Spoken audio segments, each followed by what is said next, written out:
आपके यूरिन में प्रोटीन आ गया या रेड सेल्स आ गए तो इसका मतलब है कि आपके गुर्दे को कुछ ना कुछ डैमेज है। अब नेक्स्ट क्या करना है?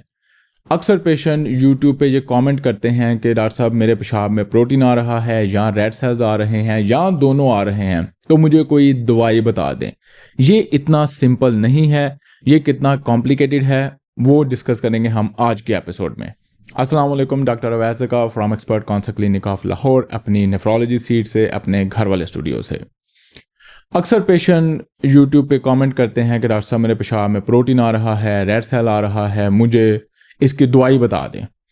मैं पहले अपने मरीज़ों की सादगी पे अफसोस करता हूँ, फिर उनकी जहालत पे रोता हूँ, फिर मैं परेशान हो जाता हूँ, फिर मैं आपकी तरह मिल के हुकूमत को गालियाँ निकालता हूँ कि क्यों इन्होंने हमें इतना सादा या जाहिल रहने दिया।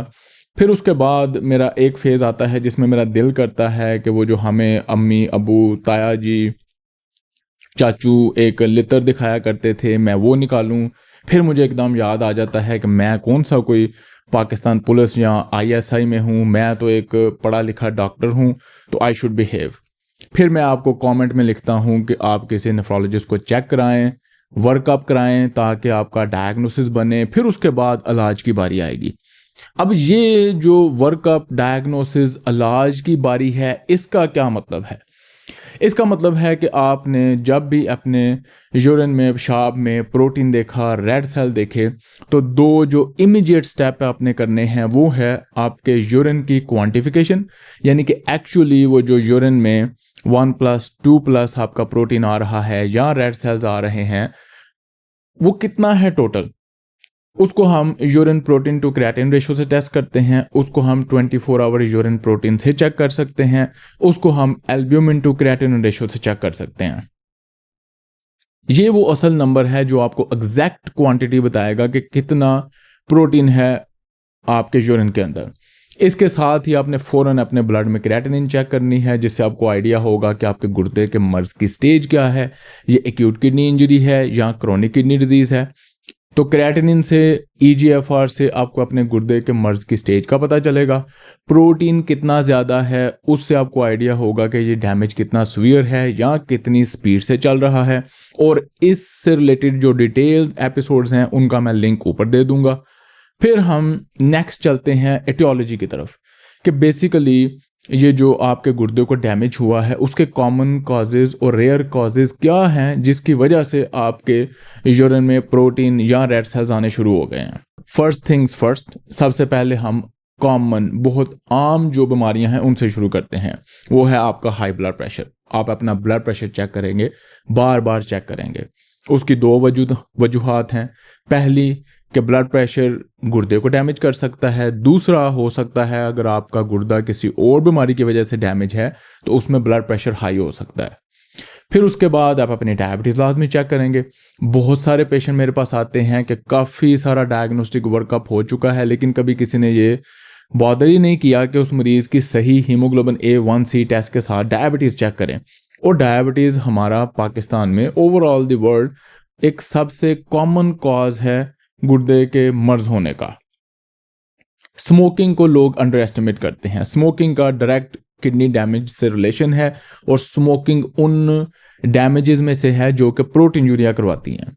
और फिर ओबेसिटी, मोटापा।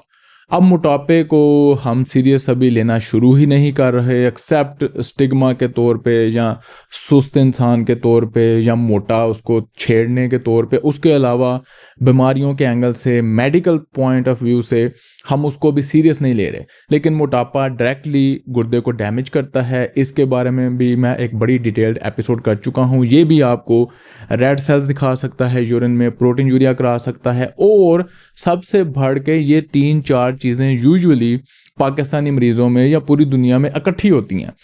यानी कि वही बंदा डायबिटिक भी है, हाइपरटेंसिव भी है, वो ही स्मोकिंग भी करता है, और वो ही ज़ाहिर बात है अपनी काहली सुस्ती की वजह से मोटा भी है। तो ये एक बड़ा चंक है। तकरीबन 70-80% मरीज़ वो होंगे जिनका इनमें से कोई एक डायग्नोसिस या तीनों चारों चीज़ें इकट्ठी होंगी, अगर वो माशाल्लाह पक्का सच्चा पाकिस्तानी है तो। फिर हम चलते हैं रेयर कॉजेज़ की तरफ, जिनको हम ग्लोमेरुलर डिजीज़ भी कहते हैं। इतने भी रेयर नहीं हैं, लेकिन ये फिर भी 20 से 30% मरीज गुर्दे के बनाते हैं। हर 100 में से 70-80 वही होने हैं, डायबिटीज़, ब्लड प्रेशर, स्मोकिंग, मोटापा, अनहेल्दी लाइफस्टाइल। जो 20 से 30% हैं उनमें से कुछ जंक इन अमराज का हो सकता है। उनमें ये हमारे कॉमन मर्ज आपने नाम सुना होगा, FSGS, उसके बाद IgA नेफ्रोपैथी, मेम्ब्रेनस नेफ्रोपैथी, और इससे मिलता जुलता लूपस नेफ्राइटिस। फिर हमारे पास रेयर कॉजेज आ जाते हैं, MPGN, जो कि अगेन एक एटियोलॉजी नहीं है लेकिन एक अम्ब्रेला टर्म है, किसी भी वजह से MPGN हो सकता है। फिर C3 नेफ्रोपैथी आपने सुना होगा, यह भी एक स्पेसिफिक बीमारी है, ग्लोमेरुलर डिजीज है।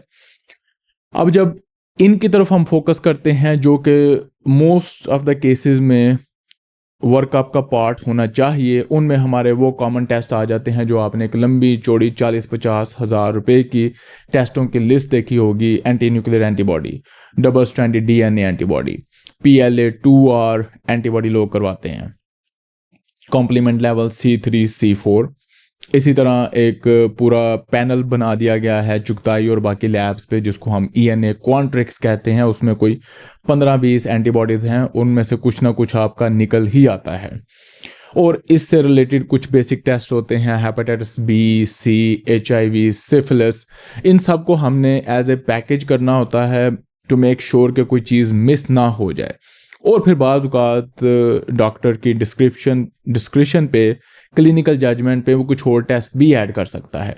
और इनकी रोशनी में या इनके साथ मिला के हम किडनी बायोप्सी भी करवाते हैं अगर हमें बहुत ज़्यादा शक हो कि ये मोटापा, ब्लड प्रेशर, डायबिटीज़ या स्मोकिंग से रिलेटेड आपकी किडनी डिजीज़ नहीं है, तो अब हम इसकी बायोप्सी भी करवा लेते हैं जस्ट टू कंफर्म और ट्रीटमेंट को गाइड करने के लिए, स्पेशली अगर आपका प्रोटीन यूरिया 1 ग्राम से ज़्यादा हो तो।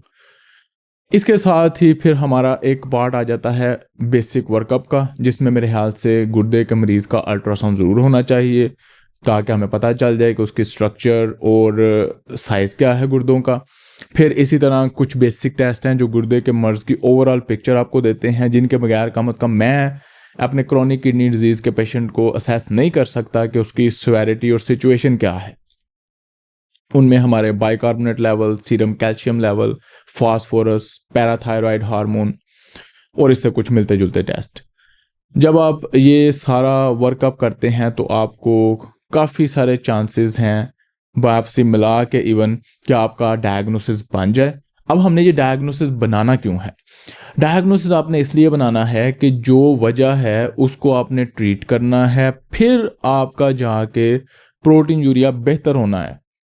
अगर फॉर एग्जांपल आपको डायबिटीज़ है और आप डायबिटीज़ को कंट्रोल नहीं कर रहे और स्टेरॉयड ले रहे हैं, हो सकता है आपकी डायबिटीज़ और ख़राब हो जाए, प्रोटीन यूरिया और बढ़ जाए। इसी तरह अगर आपको फॉर एग्जांपल डायबिटीज़ तो है अपनी जगह, उसको तो आप कंट्रोल करेंगे, लेकिन उस डायबिटीज़ के ऊपर आपको IgA नेफ्रोपैथी हो गया है या IgA नेफ्रोपैथी आपकी वैसे हो गई है और आपके अनहेल्दी लाइफस्टाइल की वजह से आपको डायबिटीज़ भी है, ब्लड प्रेशर भी है, फिर आप तीनों चीज़ों को मिला के ट्रीट करेंगे। और अगर आप इनमें से किसी को भी मिस करेंगे, आपका प्रोटीन यूरिया बेहतर नहीं होगा, आपका गुर्दे का मर्ज बढ़ता जाएगा। और लास्ट में हेल्दी लाइफस्टाइल, यानी कि आपने इन सब चीज़ों के साथ हेल्दी लाइफस्टाइल को भी ऐड करना है। और मेरे पेशेंट्स में डायग्नोस्टिक वर्कअप का एक बड़ा अहम पार्ट होता है फैमिली स्क्रीनिंग। अगर अब आपको पता चल गया है कि आपके किसी एक घर वाले बंदे को ये मर्ज है, तो बजाय गवर्नमेंट को गालियां निकालने के, पिछले डॉक्टरों को रोने धोने के, जो हो गया सो हो गया, कम से कम बाकी अगले जो फैमिली मेम्बर्स हैं उनको तो स्क्रीनिंग करवा लें। दोनों वजहों से आपके घर में वो बीमारी कल्चरल हो सकती है, स्मोकिंग, खाने पीने की वजह से डायबिटीज़, सुस्ती की वजह से मोटापा, वर्जिश ना करने वाला माहौल होने की वजह से अनहेल्दी लाइफस्टाइल और वो वाले डैमेज, या जेनेटिक्स में भी हो सकती है, IgA नेफ्रोपैथी, डायबिटीज़ और इस तरह का कोई भी गुर्दे का मर्ज। दोनों वजूहात की बिना पे अब आपका फ़र्ज़ बनता है कि अपना डायग्नोसिस और वर्कअप कराते साथ साथ आप बाकी हर फैमिली मेम्बर का कम से कम जो एज 18 से ऊपर है उसका मुकम्मल बेसिक वर्कअप कराएं। ब्लड प्रेशर, डायबिटीज़, मोटापे के लिए स्क्रीनिंग और क्रिएटिनिन, यूरिन एनालिसिस। ये सारी चीज़ें जब तक आप नहीं करेंगे आप तो शायद डायग्नोज हो जाएं, क्योर की तरफ भी चले जाएं, लेकिन वो बंदा जो आपकी तरह बिल्कुल अभी अननोन फेज में है उसका डायग्नोसिस आप मिस कर सकते हैं, उसका गुर्दे का मर्ज मिस होकर बढ़ सकता है, उसी स्टेज पे पहुंच सकता है जिस पे आप पकड़े गए हैं। तो आपने अपने पूरे डायग्नोस्टिक वर्कअप के पार्ट में बाकी सारे फैमिली मेंबर्स की स्क्रीनिंग भी रखनी है। एपिसोड को समराइज करते हैं कि जब आपके पेशाब में प्रोटीन या रेड सेल नज़र आए या दोनों नज़र आएँ तो आपका मेन नेक्स्ट स्टेप होना चाहिए कि आपके गुर्दे के मर्ज की स्टेज क्या है, एग्जैक्ट प्रोटीन की अमाउंट कितनी है, 1+, 2+, 3+ ट्रेस पे आपने नहीं रहना। फिर उसके बाद आप अपने आप को स्क्रीनिंग करेंगे ब्लड प्रेशर, डायबिटीज़, मोटापे, स्मोकिंग के लिए, ऑटोइम्यून वर्कअप करेंगे अगर इनमें से कोई कॉमन कॉज नहीं है, और अगर ज़रूरत पड़े आपका प्रोटीन यूरिया बहुत ज़्यादा है तो आप बायोप्सी की तरफ भी जाएंगे। और इस सब को सामने रख के फिर आपका नेफ्रोलॉजिस्ट या आप अपने नेफ्रोलॉजिस्ट का साथ मिलके अपनी ट्रीटमेंट डिसाइड करेंगे, और ट्रीटमेंट को फॉलो करके फिर आपने उसको मॉनिटर करना है कि मेरा प्रोटीन यूरिया कितना कंट्रोल हुआ है, मेरी क्रिएटिनिन यहाँ पे स्टेबलाइज हो रही है या ओवर द ईयर अभी भी बढ़ रही है। ये सारी चीज़ें आपने as a part of diagnostic workup और ट्रीटमेंट प्लान करना है अपने प्रोटीन यूरिया के, रेड सेल के। तो एक लाइन में, एक जुमले में, एक लफ्ज़ में मैं आपको नहीं बता सकता कि डॉक्टर साहब मेरे पेशाब में प्रोटीन है, मुझे कोई अच्छी सी दवाई बता दें। ये एक नॉन एग्जिस्टेंशियल थिंग है, ये नहीं हो सकता। मुझे आपने अपनी ओपिनियन ज़रूर देनी है, कमेंट ज़रूर शेयर करना है। जब आपका पहली दफ़ा यूरिन में प्रोटीन का पता चला, रेड सेल्स का पता चला, आपने कैसे इसको एवेल्युएट किया, कैसे डायग्नोज किया, कैसे ट्रीटमेंट की, उस ट्रीटमेंट को आपने कैसे मॉनिटर किया। मुझे आपके कमेंट्स का इंतज़ार रहेगा। मुलाकात होगी अगले एपिसोड में। अल्लाह हाफिज़।